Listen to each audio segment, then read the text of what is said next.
Hi, welcome back to the Counterfeit Emotions podcast. I'm Curtis Morley, and I'm an emotionologist. Today's guest is a dear friend and someone that has an amazing amount of wisdom, not just because she's a therapist and she helps people every day, but because of her incredible heart and because of the way she trusts God. And today we're going to have a discussion that I've really been looking forward to, a discussion about what is love? What is love and how does it relate to lust? We're going to talk about things like how is pornography affecting not just men, but women. We're going to talk about relationships and maybe even dating.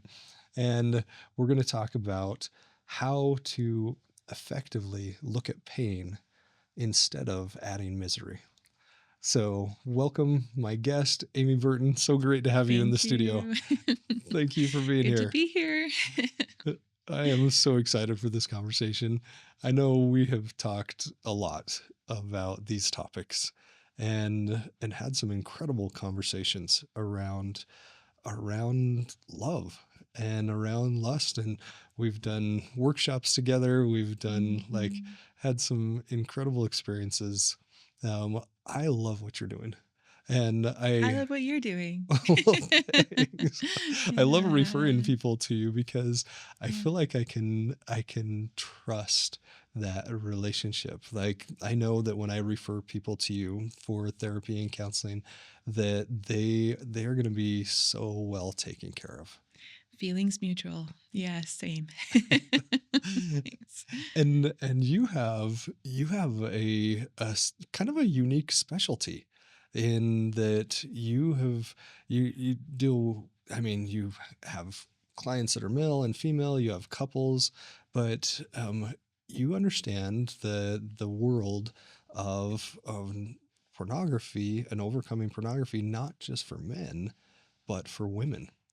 Yeah, it is typically talked about as a male-centered issue, and we're just seeing, especially with how internet access has made things a lot more prevalent. We're just seeing a big rise in women's pornography issues as well. Yeah. So yeah, it's really pervasive in our society. So the current statistics are that 91.5% of men and 60.2% of women are looking at pornography at least within the last month. And that's startling. It can seem really startling. I really encourage people who are like in any kind of therapeutic or leadership or ecclesiastical, right, like clergy position, that the question is not if, but how are you dealing with explicit material, explicit erotic Mm, material? What is your relationship with it? How are you choosing to handle that? And I just really encourage that to be a conversation that can be connecting and understanding and kind of allowing for a really big variety of experiences yeah. to keep us out of shame around it, Yeah. to be open about it, vulnerable about it, connecting about it. That one is so huge. The shame is Yeah. keeping people out of shame around Yeah. it. And it's because it's newer. Like if you go back in the statistics, it used to be single digits for women. Yeah. It used to be 3 to 6%. Now it's over Before half. that study, I think it was like 30 something percent. So, Yeah. yeah, Yeah. it's huge. And I actually had Clay Olson, who founded Fight the New Drug, Fantastic. here in this seat where you're sitting right Oh, here. good seat. And he shared that the pornography industry they had actively targeted women. That's definitely a change that we're seeing for sure. Yeah. And Because it's the new market, right? Like it's the whole demographic. We have half of our population. yeah, all this money to grab over here with the women. Hmm. And and they seem to be doing a pretty good job around it. Yeah. And because it's new for women, like what are the differences you're seeing when you're when you're counseling with a man Yeah. who that's kind of known, like people are like, yep, men do it, but when you're counseling with a man, what's the difference from that versus counseling with a woman, especially like a young woman? Yeah, Like, really good question. I think there's a big difference in how it is felt personally. And you talk a lot about shame, and there is definitely the shame component for men. I would say that that is impacted by the that this isn't typically talked about as a female centered issue. And mm, that there must be something like wrong or freakish, or there's something unnatural about a woman who has been exposed and has had to grapple with that. And so I think the shame component can be impacted quite a bit. This isn't the typical show up that we've heard about or that the research has even been done about. Both, it's not just like the emotional research around, I mean, there's a lot more of the emotion research has been done with women hmm than medical research, was very male centric for a long time. We're seeing a beautiful change in that trend now. But to view this as like an equal opportunity, like issue, and have research about women, I think is really fantastic for the understanding around it. I think also society has really, we have um, this view of women, and I love it, being this the standard of virtue hmm and goodness, and the Madonna or the saint, um, kind of prototypical female. And to not fit that would be like this other mentality of like the very loose, like the other form of promiscuous. women, promiscuous, Yeah. the whoredom that has happened in societies. And so it's kind of like this either or. We don't have a whole lot of like capacity for the gray sometimes when we're looking at stereotypes. And so, gosh, this either or, which one am I? If there has been, like some exposure or grappling with pornography or explicit material. And so, yeah, it can be um, very polarized, can feel like I need to fit into one or the other. Yeah. So I don't think that uh, I think that impacts women just differently than men stereotypically, right? Yeah. Yeah, it has to. It has to affect them differently because, like you said, women are they're the standard of virtue. You think of a woman, and for especially young women, which is what I'm seeing a lot more, is that they're getting into it in the ages of 9, 10, 11, Yeah, yeah, and they see, here's what, I'm going to put this in air quotes, air what you quotes. should Hmm. be is this virtuous woman, and yet you're looking at this stuff. Or have been, yeah, have exposure and are trying to deal to know how to deal with that. And then we also have this quote, like, in our society, there's a very um, idealized body image, right? Hmm Like kind of profile. And when you look at explicit material, it is very much focused on the female body and objectification of the female body, and to be a female and have the female body very objectified. And for that to be kind of the focus of a lot of the explicit material out there, that impacts women, I think, in a very different way than it does the stereotypical men. Yeah, So, explain the differences there. Like, how does it affect yeah, the women different than the men? I would say that, well, I know, uh, as a therapist, um, pretty much every woman that walks into my office, we will eventually have a body image session. Really, Something about, just every one of them. yeah, yeah. There's just this, and I think that I and men deal with it a lot as well. But just the societal focus on the female body is just massive. I'd love to see a statistic about, maybe I'll look it up later, how much, of the erotic material is female focused versus the, Mm, male focus that way. And so to have the female body objectified in that way, and to have a female body Um, also, And to always the be living in comparison a female to be living body. in a female body, to be Yeah. curious about your own body and like, well, what does this mean for me? Like if this is the stereotypical way that females can be portrayed or objectified, like what does that mean about me and my body? And so I think it's just like a whole other area that that women can kind of grapple with Yeah. that Yeah. is different for men. Yeah. I think that is very different for men. There's male focused There's stuff out there too, but Sure. yeah. Yeah. And at the same time, that doesn't seem to be as big a concern for the men of what is my ideal body. It's just like, yeah, you're a guy, whatever, you know. Yeah, And and there is, definitely that for men. We have the male counterpart, but yeah, yeah, just the focus and marketing, sex sales, but like sells. But what are we usually saying? The female body is yeah, usually what is used in marketing. So yeah. ah, And I it's would, complicated. it's so complicated. And I'd love your perspective on this because the idea that kind of like where you were going with this is that men are looking at women, but the women are looking at the women. And it's a very different perspective. The men are looking lustfully after the women. The women are looking as a comparison.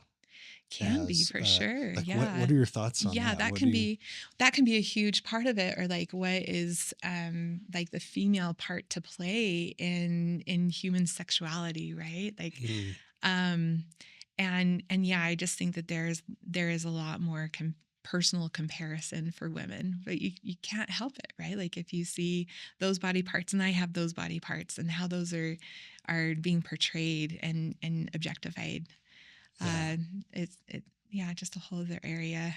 yeah. And I love that you're using the word objectified because Mm, that's that's really like in the counterfeit emotions mhm. It's a framework. huge counterfeit. It is such a counterfeit because Yeah. the idea of love versus lust and this idea that I see an object rather than seeing a human.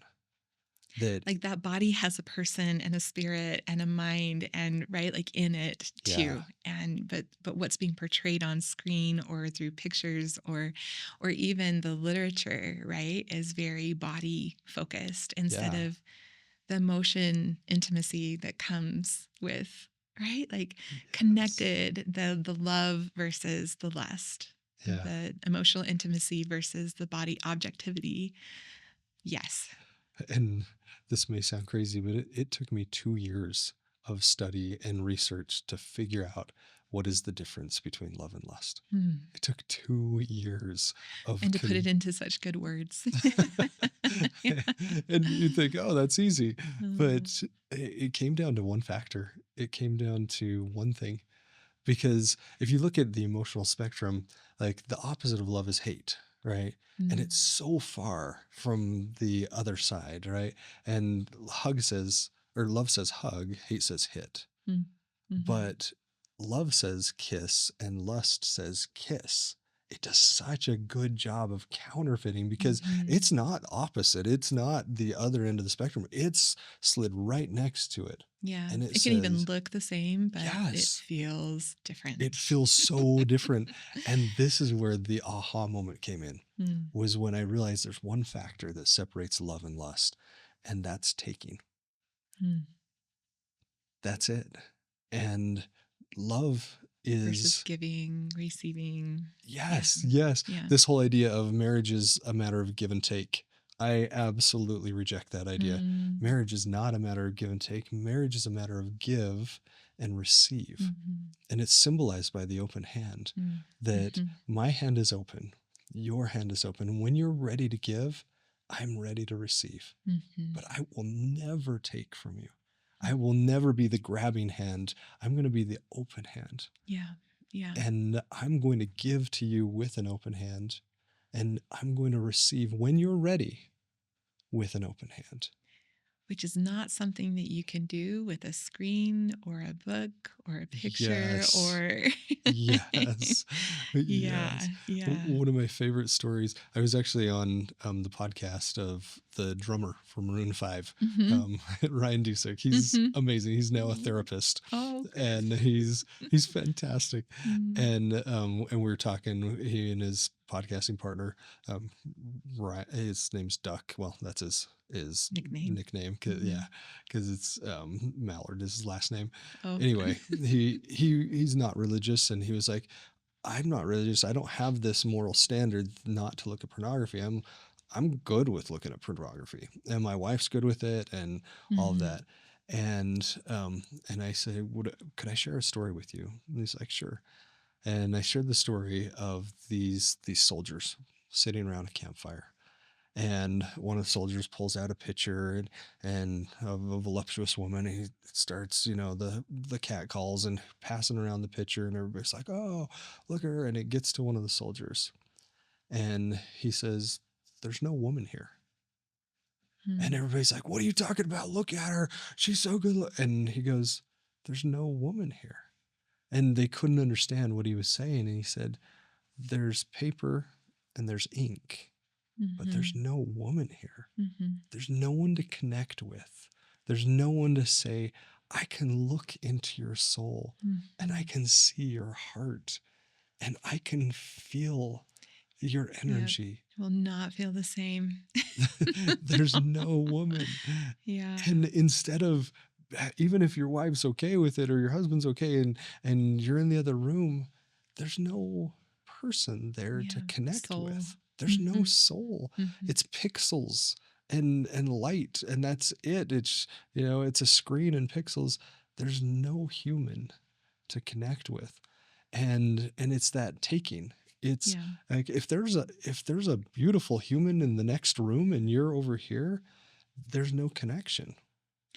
And I think that that is one of the biggest, there are a lot of reasons that people don't want to be using pornography, Yeah. and there can be a lot of like morality in that, a lot of value based things in that.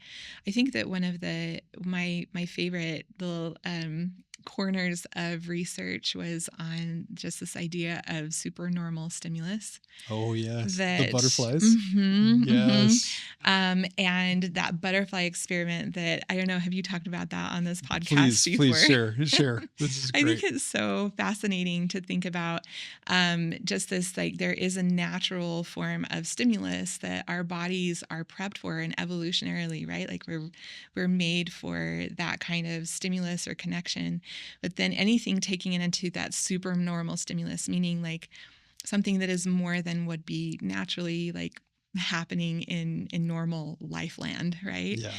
And so we took butterflies, male butterflies in a habitat, and they had, the female counterparts, and can observe the very natural mating that happens there. But then he took literally the cardboard paper cutouts of butterflies, made them bigger, brighter, just the bolder patterns for the butterflies, and introduced those into the habitat, took away the natural females and introduced the cardboard cutouts. And the male butterflies went to try and mate with the cardboard cutouts. And then I think, which, okay, so, but then the real impact of this came when they took out the cardboard cutouts and then reintroduced the females, the natural females, and the males no longer mated with them, and then introduced the cardboard cutouts again, and they went right for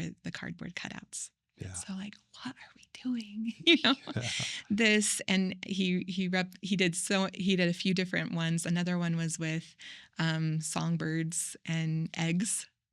They Oh, had, tell me about this y'all, one. this is I don't fascinating know that too. I'm Yeah. familiar with this one. So the natural blue eggs, he supersized egg size and, more vivid coloring in the blue, and introduced these fake eggs for the mother birds. And the mother birds abandoned the natural eggs Mm. and incubated the the fake ones.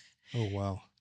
And so just this idea, and our bodies, our brain and our body are wired for, if there is exposure to more stimulus, it will go for that. And that's kind of like a natural selection process and all the things. But if our society is saturated with supernormal stimulus, where are we going to get the natural, like Yeah. this natural presentation and connection? Um and if I mean, we've seen it replicated with like food tastes and Mm. colors, Yep. and my big apples that I love that you never find 40 years ago. With I the know they're so crisp and the juicy, but cosmic crisps and yeah, the yes. I'm never going to be able to grow those in my backyard.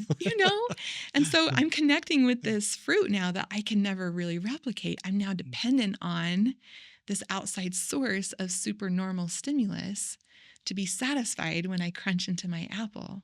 Yeah. If we're doing that with our relationships and with this like kind of capstone peak connection experience between partners, Yeah. and we're super normal stimulating that, then yeah, we have the big danger of getting used to something that we can't replicate naturally, that's not going to form those nice natural connections that like really actually like we don't have to depend on an outside source for. Mm. That's, I think, the amoral concern. If you're not going to put religious or cultural value on it, Yeah. that's the danger that we're really working against with a supernormal stimulus. So what do we do in a super normal stimulus world? How do we regulate the dopamine, and how do we get back to normal? And not just this might be a, well, there's all this great stuff up here and then I don't want to come back to the doldrums down here. How do we make normal exciting? How do we Yeah, make normal beautiful and connecting in a world of super, super hyper stimulus?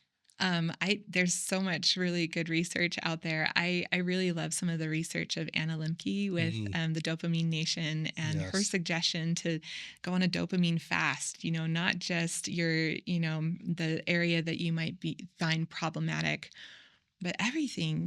Just kind of like dial everything down for a little bit. Dopamine receptors work. Your body will grow dopamine reception capacity as you introduce more dopamine, right? It's Mm, going to regulate and get used to whatever it sees over and over. I like to say that the brain and body are kind of amoral machines. It's our spirit or our soul or our agency, our choice, mm, that acts on this kind of amoral machine, and we get to decide. But a lot of times, especially if we've seen something over and over and we've just gotten habitually used to something, maybe our brain and our body have seen that so many times, it forgets that it can choose, right? Or we have a neural pathway around it now, mm, that if I'm gonna make a difference now, I'm going to have to reprogram that machine. I'm going to need to come in with like my choice, my desires, my capacity as a soul or a spirit, that I can now like, I'm going to boss that machine around a little bit. I'm going to make this system work I'm for I'm in me. charge of this. Yeah. Yes, the Let me for take me. the wheel. Let me involve, like whatever compass, whether that's spiritual or I'm so dedicated to this person and this family system now that this doesn't fit what I want anymore. Um, yeah, so it's kind of like taking the wheel back and really working. First of all, I think it's really important to understand the neural pathway that has been created Mm, and why, and maybe some experiences behind that, the emotion regulation aspect of whatever I decided to bring in, mhm, and then educate myself otherwise. There are better ways to do that. I don't yeah. need to depend on something else. Oops. I don't need to bring in anything that is a supernormal stimulus or something that isn't wanted anymore. Yeah. I can do this a different way, a more Yeah. connected way, a non-counterfeited way, right? Yeah. And I love the research around the dopamine dependent cycle, how when you get that super stimulus, how it spikes and you would think, oh, it's just going to come back to baseline. No. Goes way below baseline and then it comes back up. And one thing most people don't understand is we don't live if we don't have dopamine. Hmm. They did a fascinating study where they removed the dopamine receptors in rats' brains, and dopamine isn't the reward chemical, Mm-mm. it's the anticipation chemical. It's the That you're going to excitement. and that you're going to do something about that chemical. Yes. Yeah. Yeah. And so they removed the receptors out of the rats' brains. They wouldn't eat, they wouldn't drink, they wouldn't procreate, nothing. Mm. There was completely no motivation to do anything. Dopamine is the That's not motivation living. chemical. Yeah, that's not Yeah. living. And these animals literally died Mm. because they had no dopamine. And so when we are in this dopamine dependent cycle of over and over again, it goes up and comes down below baseline, but then we have to feel like, oh no, we're dying. We don't have dopamine. Mm. Our brain is saying you're going to Go die get it without this again. chemical. You Yeah. have to go get this again, and then spike it. And it doesn't get as high as the last time. And then it drops a little lower. And then we spike it again. And now Yeah. we're just barely above baseline. And Dopamine then, isn't the problem here. It's the overstimulation of the dopamine yes. reception and that we grow the capacity of whatever we see over and over.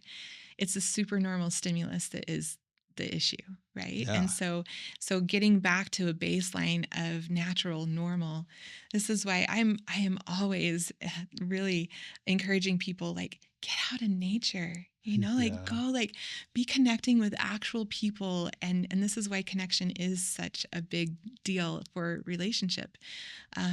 Connect over natural things, like cook together, walk together, enjoy just like normal, normal, that we don't have to depend on being entertained. Like we don't need to live to be entertained. Yeah. We can Yeah. we can live in this connected space without having to have a lot of outside um, influence on that. Yeah.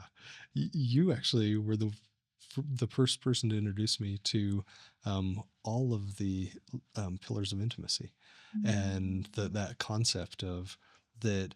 Typically, when we think of intimacy, the most immediate first thing that comes to mind is sex. It's the most exciting one. It's exciting.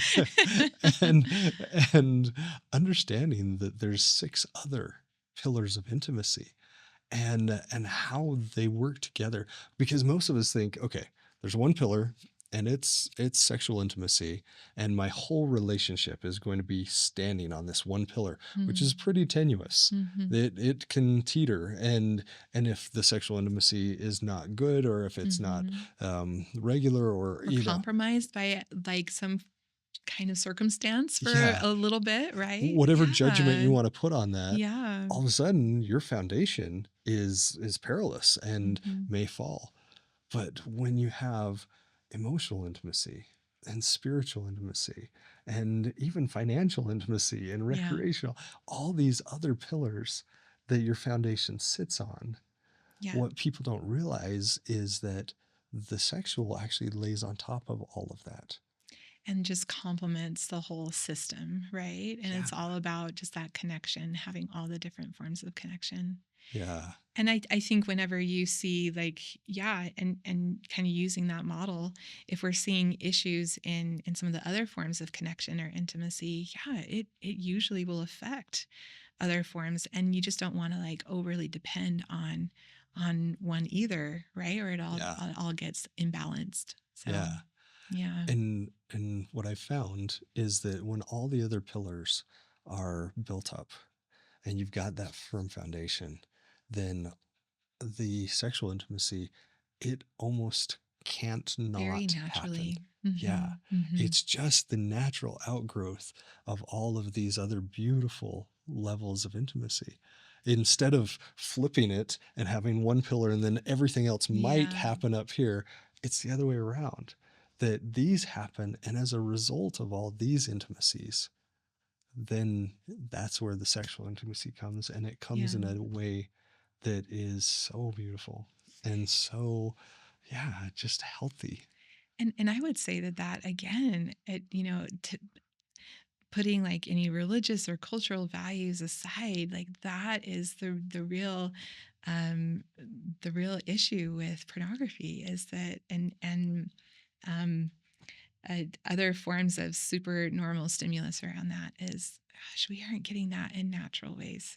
Mm, And so and our dopamine receptors might be, jacked up to here when really like this can satisfy, like this can feel connecting and and really complete. beautiful. And we don't Yeah. have we like people don't have to act outside of their natural normal selves, Yeah. and we don't have to expect anything outside of the natural normal way of connecting in that. And so I see a lot of people as they start healing those parts of them just feel so much more natural connection, and it just doesn't, yeah, it doesn't have to be so complicated. Mm, Um yeah. yeah, I good stuff. I love that. I love that. When I educate men on these tools, um, we actually do several activities that it's about breaking apart that word intimacy, and it's about into me, see Mhm. see into I me. see what you did there. Yeah. It's a good one. is is see into me. Yeah, And yeah. if their spouse is not in the mood or whatever the situation, that's great. Like, instead of this Connect is, with that. yes, Connect with connect, that. Yeah, see into her. yeah. Find out why. If there's an emotional reason, you can be intimate without Yes, being sexual. yes, And intimate to the point of being complete, being like so gratifying, so satisfying, so beautiful, so connecting that you know, it's not about the sexual intimacy, it's about, I want to see your soul. and that's something that I see a lot with women that come in, or with couples that I work with, and if the physical intimacy isn't going very well, that is one of the common um, deficits that is being felt, is like the physical intimacy doesn't also feel emotionally intimate. Mm, And so working with like increasing ways of feeling emotionally connected really makes a big difference in yeah. physical intimacy, which is really really fun to see, like, couples make that change. How do you get couples to make that change? How do you get them Oh, to flip and say, I'm going to focus on the emotional first and then let the sexual just naturally happen? Like, how do you get them to that state? Because most of the time, I'm especially like in the pornographic world we live in, it's the opposite. It's like, yeah. if there's any type of connection, we don't really care. We're Mm, just, it's all about the sexual and the physical. And how do you get people to make that switch to say, I'm going to start with emotional. I'm going to start with the spiritual. I'm going to start with these first, and yeah. then the result, it may or may not, but Yeah. it probably will end up being the sexual. But how do we start there? Yeah, there's just so much that goes into us as people, and using like cognitive behavioral therapy as the base, right? Like our behaviors are informed by our feelings, and our behaviors and feelings have thoughts behind them. And so there's this whole, usually in any relationship, we really are only able to witness behaviors, Hmm. right? Unless you make your thoughts and your feelings known to me, all I have to go off of are your behaviors. Hmm. And really your words and your communication with me are still your behaviors. Yeah. Right? So Yeah. if you aren't honest and connected yourself, like, first of all, you have to know your own thoughts and feelings to have a prayer of a chance of delivering that effectively and in a connected way to a partner or someone in relationship. And so I think there's a lot of work that can be done just with like uncovering that for ourselves to get to know our thought process, our thought patterns, our emotions, and have words for them, right? We have these beautiful descriptive words in our English language that we don't have to rely on just like sad and mad and glad, right? Like we can go The into three, these yes. rich, descriptive, really intentional words. And so I think so much of it is the self-discovery and knowing and having a really good connected relationship with yourself, Hmm. because you can't give to someone else what you don't already have, right? Yeah. So when I have worked really hard on knowing myself and then I can create these words and these, ways of describing that to my person or someone I'm in a relationship with. And then that becomes connectable. I'm not just connecting over these behaviors. I'm not having to mind read or second guess or right, like read between the lines of behaviors. Yeah. If I can be an honest communicator, a connected, honest communicator, then I can give that to my person, right? And then then they can have a chance to understand Yeah. and connect with that. Yeah. And we've got all the good, emotion connection happening, and man, it's a process. I mean, I've had to go through that process myself of, getting to know those things for myself to be able, again, to have a prayer of a chance of giving that in a connected way to someone else. It's the work of a lifetime, right? It is. And connection, the heart of connection is vulnerability. And I think that's why people feel safe around you.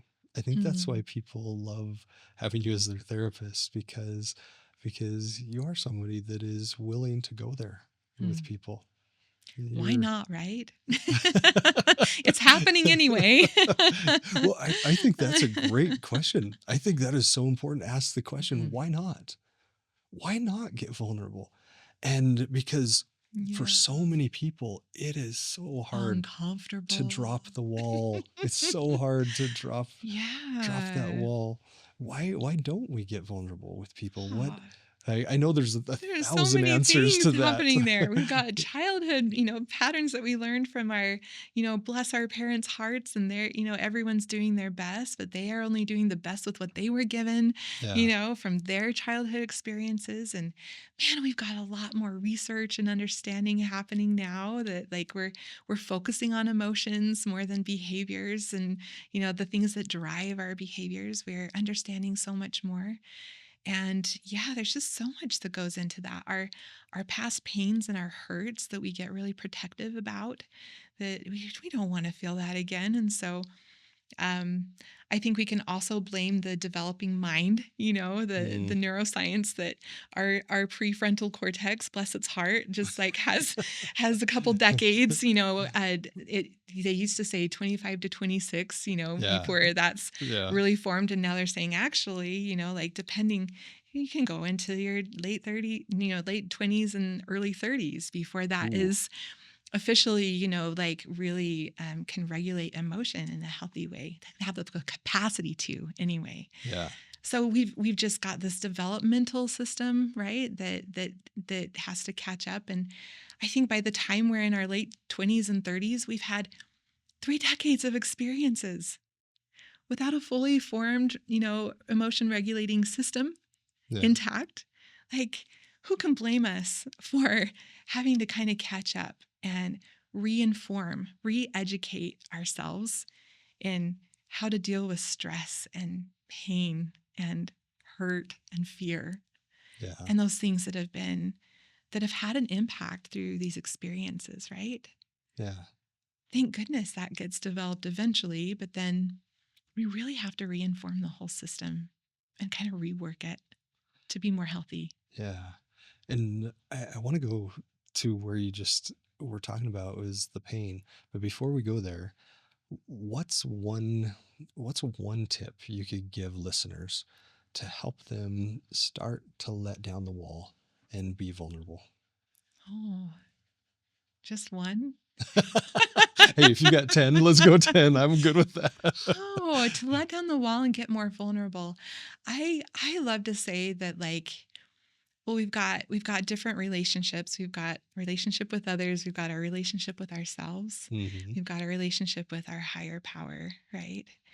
This relationship with ourselves, if we don't really know ourselves very well, that's that's a really important place to go.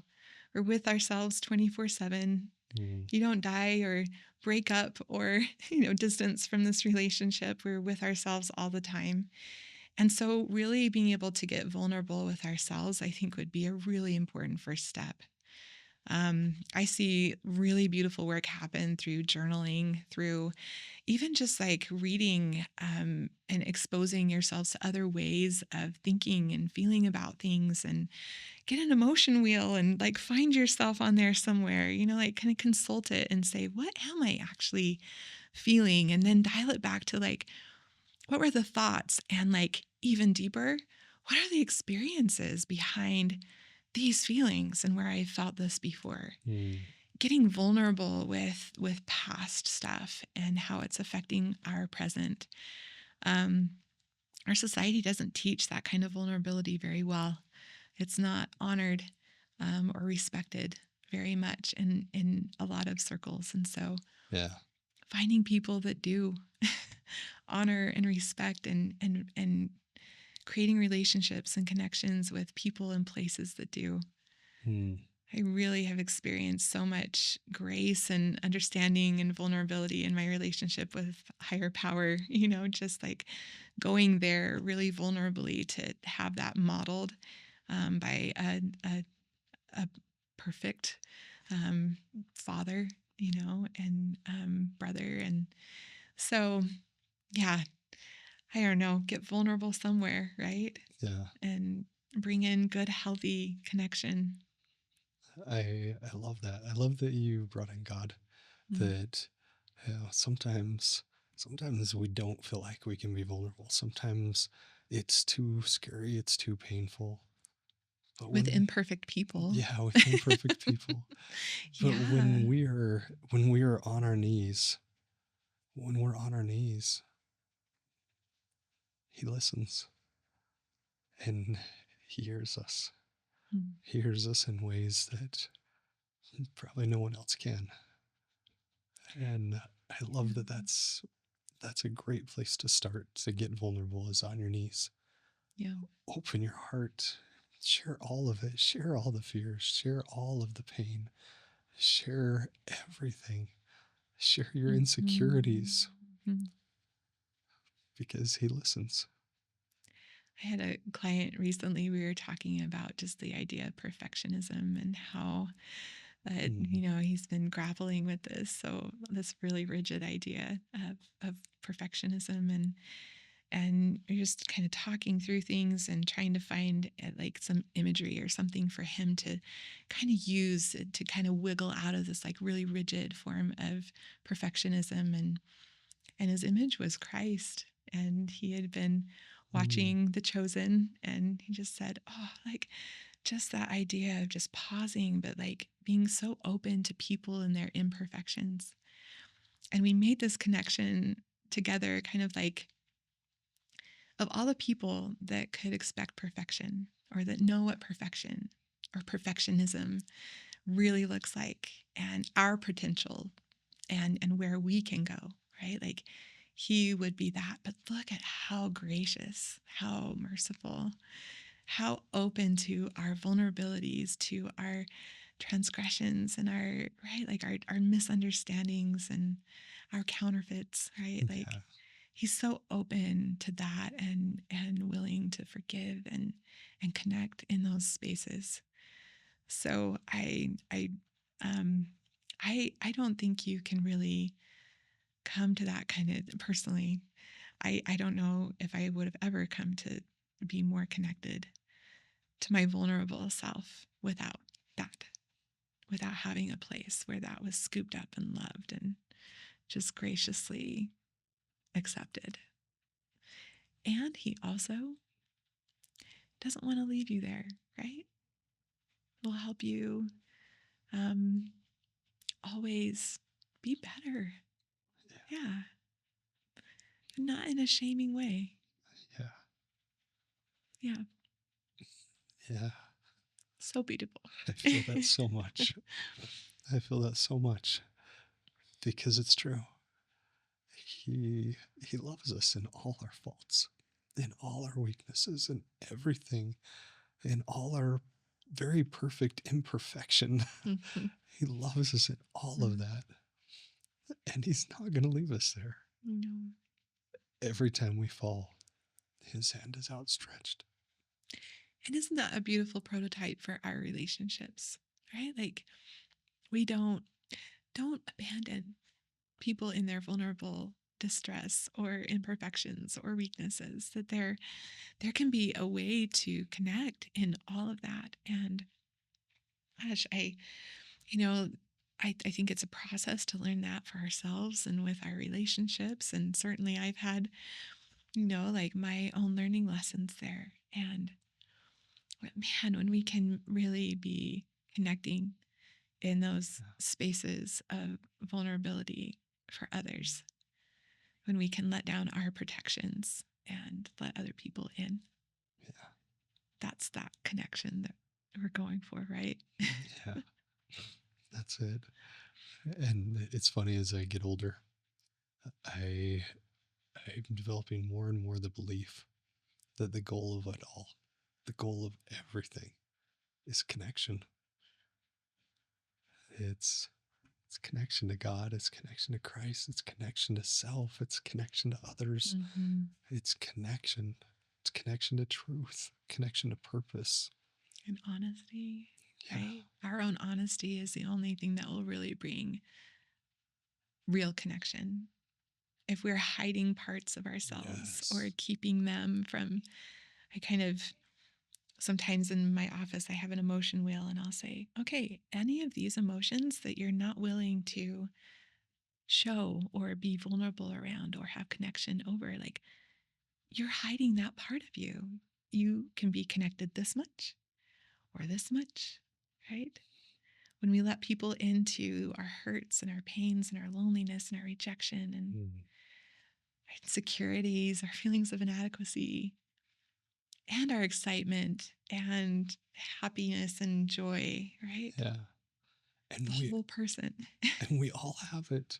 We all have inadequacies. We all have pains. We all have faults. Like, this idea of perfectionism is the counterfeit of excellence. Mm. Hmm. God wants us to be excellent. He wants us to grow. He wants us to be powerful and find joy in this life. He wants all of that for us. But the idea of perfectionism is so damaging, but it does such a good job of counterfeiting It just robs the excellence. real experience. Yeah. Yes, that Yeah. growth experience, that becoming more like Him, that idea of, I'm going to fall. I'm Yeah. going to fall over and over and over again. And it's okay as long as I Yeah. keep reaching my hand back up. And back to kind of like circling back to pornography, I feel like that is one of the, again, the diabolical things about it is that it kind of gives this idea of this is the expectation or this is what perfection, right? Like this idea of like, or performance mentality or something Hmm. around something that can be so like vulnerable and imperfect and where our insecurities are okay and like our feelings from the whole day can be included in those Hmm. moments of connection, right? That it yeah, that it doesn't have to look a certain way, Yeah. that and to be perfectly imperfect in that form of connection as well. Yeah. Oh yeah. I love that you identified, like, you have your clients look at the emotion wheel and you say, okay, which ones of these are you not willing to feel?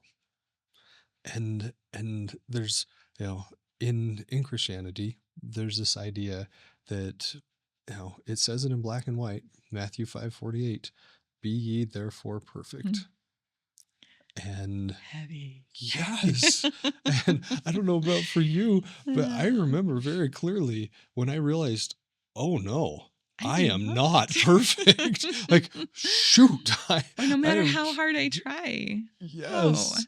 some of those emotions can feel like they don't match. Yeah, But man, do you really just want to be like two-thirds of a person? yeah. Two-thirds available for connection or one-third, you know? And, we're Yeah. both LDS, and it wasn't until I found another scripture very similar that I started to understand what that actually meant. Because in Matthew 5:48 it says, "Be ye therefore perfect, even as your Father which art in heaven is perfect." But it says something very subtle but very stark Mm. in the difference in Matthew or in 3rd Nephi 12:48. It says, "Be ye therefore perfect, even as I and your Father which art in heaven is perfect." With him. Christ didn't include himself. In Matthew Mm. 5:48, Christ didn't say I. Mm. He only said, "Be perfect like the Father." It wasn't until after his ascension, after his resurrection, after his atonement, that Mm. he then included himself. And then Which, has that to offer us. yes, Yeah. which says to me, it's not this life. Mm. This life is not about perfection. This life is about messing up Maybe I can be over. patient with myself a little Yes, and other over. people. Yeah, Yeah. over and over Yeah. again. And if you look at the Greek and the Hebrew translation of the word perfect, it doesn't mean infallible. It doesn't mean Mm. without mistakes, not at all. It Mhm. goes exactly to what you were talking about. Teleos in Greek means whole. Whole. Be therefore whole. And if there's little pieces of the emotion wheel that we're saying, no, I am not going to experience that. And no, you're exiled over here and you're fractured here. And we Yeah. keep pushing our soul out away from Mhm. us. Mhm. We're not whole, we're fractured. Yeah. And we don't have our whole self to give to anyone else either. Is Yes. the Oh, real tragedy in that, and we'll be so lonely, right? yeah. Um, and if we again like bringing that to Christ, like our entire experience allows for that wholeness to be with Him, right? Yeah. Is that Oh. once we finally say, hey, 12-year-old Curtis, that I really didn't like Mm. because you made so many mistakes, Mhm. come back in. Come back in and be part of me. And I'm not just going to accept you, I'm going to love you. There's connection here. Hmm. And Yeah. I'm so grateful that you made all those mistakes Mm. Isn't because it you such a got me. process? Such a process. That little 12-year-old kid got me to today, and the 16-year-old, and the 18-year-old, and the 29-year-old. All of those versions of me that I had been exiling and fracturing from my soul. Mm. When I started to bring him back in and said, it's okay, that's when I started to feel whole. That is some of the most exciting work that I see people do, is go back into those moments that did form some of those neural pathways, some of those experiences that have been informing our thought patterns and our feeling and behavioral patterns over time, and go back with our now brains, right? Yeah. Like our Yeah. a little more developed and a little more experienced, that we can go back and we can really um, rework that system, give it a new way to think and feel about things. Yeah. Trauma work is so exciting. It is. We see things move. We can move mountains with some of that work. Yeah. It's so exciting. Yeah. And I'm not a licensed clinician or therapist, but I love the definition of trauma being an experience that my mind couldn't comprehend at the time. Mm. And that's it. Because, and that at the time is critical Mm-hmm. because now my brain can comprehend. My brain can put meaning to a really hard situation. and I can go back to that version of me. Yeah. Let me go back. You would just want to rewrite parts of your story. You Yeah. can, right? But the thing is, the context doesn't need to be rewritten. Yeah. It's my chosen thought patterns, my Yes. emotion processing around that can be rewritten. Yeah. You don't rewrite the truth of what No, happened. You rewrite the meaning. meaning that you put to that Yeah. truth. And how I let it affect me, Yeah. right? So Yeah. how do you help people get to that? How do you help Oh, people go my back to that? favorite therapy to use, I call it my therapy bazooka. I feel like I can just blast a hole in like just that a really wide radius and we get a lot done. It's accelerated resolution therapy. It's kind of a ART. spin-off, yeah, ART therapy. It's a spin-off of EMDR and just like so quickly can move a lot of just by allowing the brain and the body to be in a place of letting that crash, that Mm, expression, that we focus really physiologically on how emotion shows up in the body. And so allowing that to be there, calling attention to it, allowing it to be there without having to move it or change it, we very naturally get a resolution for the brain and body in session that can be felt.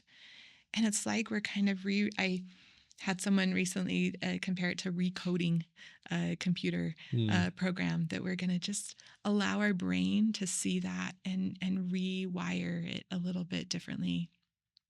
Just open it to like it's possible to now feel this about that, to have this meaning associated with it now. I love ART therapy. Cognitive behavioral therapy stuff, in all of its varieties can be so helpful for the here and now and being really present with thoughts and feelings and behaviors. But to go deeper and the things that feel kind of like untouchable or gosh, I can't think my way into feeling mm. different, then we know that we're working with neural pathways. That's it's kind of in there pretty deep. Let's get deep to rewrite some of that. So It's so exciting. the therapy bazooka is Yes. is ART, and again, it stands for Accelerated resolution therapy. accelerated resolution therapy, Yeah. which is like EMDR on steroids. That's It's how it's been described. I can do in one session of ART therapy what it usually takes like 6 to 8 sessions with EMDR. oh wow. EMDR is super effective as well, right? Like that is I love that therapy as well. So Can can I just have everyone that I know come to you like get everyone's this? got like 2 or 3 good ones. Seriously, the amount of Yeah. healing that can happen. I'm so Oh, and it glad. can be so fast too. It's I, really fun. I love this. Can we talk about that for a second? The Yeah. speed, Yeah. because old thinking, old therapeutic thinking was, well, if you've got this problem for 20 years, it's going to take you 20 years to fix it. And I know a Mhm. lot of like in the addiction world, a lot of people are like, well, you've been in, 21 to 28 days or even the habit forming mindset, right, yeah, can yeah. but the logic, the mislogic of this is that if your brain can go into trauma just like that, Right, it says and that it's create meaning just like that. yes, it Yeah, says that it's the neuroplasticity and even the neurogenesis is such that it can change in an instant. yeah, Why not change it the other way? right. Why not just Can we flip just that do switch that? back and get that bazooka out and fire Yeah. the ART, right? And the thing that I love about some of these therapies and especially ART is that I'm just guiding a process and it is my client, the person's it is their shift in meaning. It happens so naturally when it is given a really good process where it has space to do that and kind of be creative around it. Um, I see people create new meaning out of things and put pieces together and like the really ugly, painful, hard, miserable parts of their past can become beautiful Mm. healing, seeing connected parts of their present going into the future. And Yeah. there's just so much goodness that can happen in those moments. So I learn from my clients going through that As you're they doing the share their new ways, their new meanings and associations and understandings of themselves and the people around them at the times of their experiences. Oh, it's helped me to to see things so much more graciously, and spirituality often comes into those sessions. Just Mm. I I'm so blessed to be in that sacred place for people bringing their deep, deep, vulnerable, often hidden parts of them.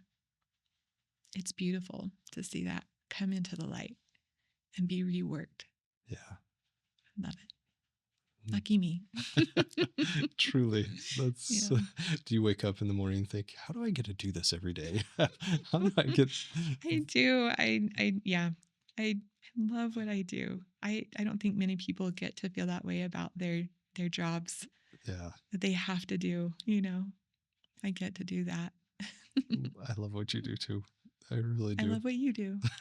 Thanks. Lucky us. It is. It's amazing. And I think going back to the previous question about vulnerability, like what prevents us from getting to vulnerability, I think pain Mm. is one of those. Or even just discomfort. Yeah. I don't think it Yeah, has to which is a be as form of like pain. Yeah. heavy as pain, but gosh, we don't like to be uncomfortable. Yeah. Our brain, again, this machine is wired to increase pleasure and decrease pain or Mhm. discomfort, right? It Yeah. is going to unchecked and unacted upon, it is going to do those things for you very naturally. And so, yeah, like allowing discomfort, being uh, okay, expecting discomfort Mm. even, and having coping mechanisms that are healthy around discomfort Yeah. instead of just avoiding, right? Yeah. One thing I find is the more vulnerable I get, the more permission others have Mm. to get vulnerable. Oh, so And true. I remember when I first started sharing my story and first started sharing my experiences, and I was scared to death, Amy. I was like, "Grr." You can kind of see And people kind of shifting when you do. yeah. Yeah. And then I started seeing them Mm. open their hearts and realizing that, hey, it's okay. Mm. It's okay to share this really scary thing because he just shared his. So I guess I'm okay to share mine. And to be known and loved, Mm. that's connection, right? To be known and seen, understood, and loved. Yeah. Yeah. As long as the walls are up, you can't love me because you can't You see don't me. know all of me. You can't see Yeah. me. You don't know Yeah. me. Like going back to the definition of intimacy, into me, see. Mm. But as long as I've got the wall, you will never be able to love me because you No. can't see me. As soon as I put that And down and say, here I am in all that I am, in the mm, beautiful, in the hard, in the mistakes, in the successes, all of it, that's when finally yeah. you can be loved. I think also, you mentioned the protector parts of us coming up and those walls or whatever they are, whatever you want to call them, Mhm. that keep that from happening. That is game for understanding too. Like we've Mm. got to understand the protective, and when that pops up, and for ourselves and for our people, oh, right, like that's an understandable part of you that I can also have grace for Yeah. and connection for. And Yeah. man, again, it's a journey of a lifetime to figure all this out. And yeah, yeah, It really is. And to be able to see that person in those emotions and those mistakes. Yeah. Here's a question for you. You Mhm. ready? Ready. Okay, here we go. Is there such a thing as a bad emotion? Mm, I say no, and I will Awesome. emphatically, Awesome. absolutely defend that. I've had some conversations in my office a few times. It really does go against a lot of yeah, like societal programming, right? Or Hmm. cultural programming. No, I think it is. I oh, I love talking about this so much. Actually, it is part of being a human being to have all of the emotions. And I actually, it was after a session where someone really went to bat against me, with like this idea that is no such thing as a bad emotion, right? Like they Um, were arguing against that. Like, they just had a really hard time, right? And I was just like, oh, let me just kind of grapple with this for a little bit and make sure, that I was at the time reading through the New Testament, and I was like, oh, let me go back a little bit, and I'm going to sit here with my emotion wheel and my New Testament. I'm going to go through, and I'm just going to, like, the perfect being, right? Who lived on earth and gave us the example and showed us the way. Let me see if I can find these. hmm, Oh man, they're there. you found every emotion on the wheel. I found the situations that lead to those emotions, and absolutely how it would be understandable to feel those things. The difference that we see in Christ is, so, and I like to say, let's reserve judgment about good and bad, or healthy or unhealthy, or positive or negative, for behaviors. Hmm. Can we just allow the feelings to be there without judgment, and then decide what to do about that? There's a big difference, right? Yeah. And if I can keep my, and this is again cognitive behavioral therapy 101, is if I can stay in this place of thoughts and feelings and consider, and kind of that idea of metacognating, right? I'm going to witness and think about my own cognitions and my own Hmm. thoughts and my own feelings here. And if I feel this immediately, can I kind of like rework this maybe and inform myself differently? If I can bring my true self into that, then this process can come out in different behaviors. Hmm. So um yeah, it was really eye-opening to say, oh, he was rejected. And he probably felt rejection. Yeah. Can you imagine some of the ways he felt reject, like, but look at how he behaved around that. How whatever he did right there in that special moment, right? Hmm. This outside situation or circumstance. How am I going to think about this? How am I going to feel about this? Can I grapple there for a little bit and then behave this way? Yeah. Betrayal, right? Loneliness, pain. So much pain. And then we have the Garden of Gethsemane, where, like, apparently he felt and went through, right? Like, all of these things to understand what it is to think and feel these ways, but then behave this way, Hmm. right? Yeah. There was a study that No just, such thing as a bad emotion. and I love that. And I agree 100% with you. And let me play devil's advocate for a minute. Mhm. What about shame? And what Mm. about lust? Those two, those are the ones that keep coming up as Yeah. people are like, oh, there's no purpose in shame. And Mm. shame is the counterfeit of guilt. Yeah. Shame Yeah. is what keeps us in addictive behavior and bullying and suicidal ideation. Shame is the direct path in, according to Brene Brown and the Yeah. University of Oslo. They did studies and they found that shame is that. When you So feel bad about shame, are there's more you shame. compacting the issue? So, so right? Like, can I just hold some space for that to be like, oh, I'm feeling shame, and then rework, right? Like, what do I want to do with this? Right? If I can treat it as not bad. Mhm. as understandable in this space or with my experiences or how I was raised or right like this hard relationship. If I can hold that place of understanding that I'm feeling shame right now, and then bring in our agency, our choice. Is this what I want to be feeling? Can I not feel bad that that happened? And can I choose to now do something different? Yeah. It doesn't have to be bad, Yeah. right? It just has to be like, okay, I have this to work with right now. What am I going to do about it? Yeah. I have this in this person that I'm seeing these behaviors to deal with right now. Maybe immediately I feel this way. Oh, do I want to? Do I really want to? Or do I have some choices here that I Yeah. can now maybe rework that? Yeah. Journey of a lifetime. Our one of our good friends, Henry Marr, Mm, I love how he says it. He says, emotions are messengers, not mhm, dictators. mhm. I love how he says that. And Pay it's, attention. yeah, Yeah, it's so yeah. true. And Get a connection.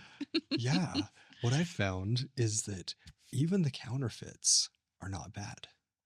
That idea that it's a messenger and there's a purpose for this emotion, and being able to say, okay, I see you, Mhm. because every emotion needs to be witnessed.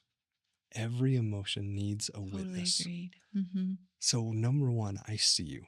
I see you, shame. mhm. And all we have to do is ask even the counterfeit, what's your twin? What's your twin? Mm, Who are you counterfeiting right now? yeah. And for shame, it's guilt. Mhm. And if we say, okay, thank you so much for bringing this message to me, because I know where to Gonna take choose that. something different. I know where Yeah, to take shame. yeah, I can take it to guilt because they feel so similar, guilt and shame. But guilt is beautiful and healthy. yeah. Guilt is restorative. Guilt says, I hurt you. I violated love by hurting you. And And I don't wanna do therefore, that anymore. yeah, I don't want to do that. And I want to repair. Yeah. I want to And there's make no that. and the shame teaches to hide and to Yes. isolate, right? Yes. And that guilt that moves toward goodness does like really encourage that connection. Let me do something about that now. Let me ask for forgiveness. Let me say what I did that I didn't want to do. Yeah.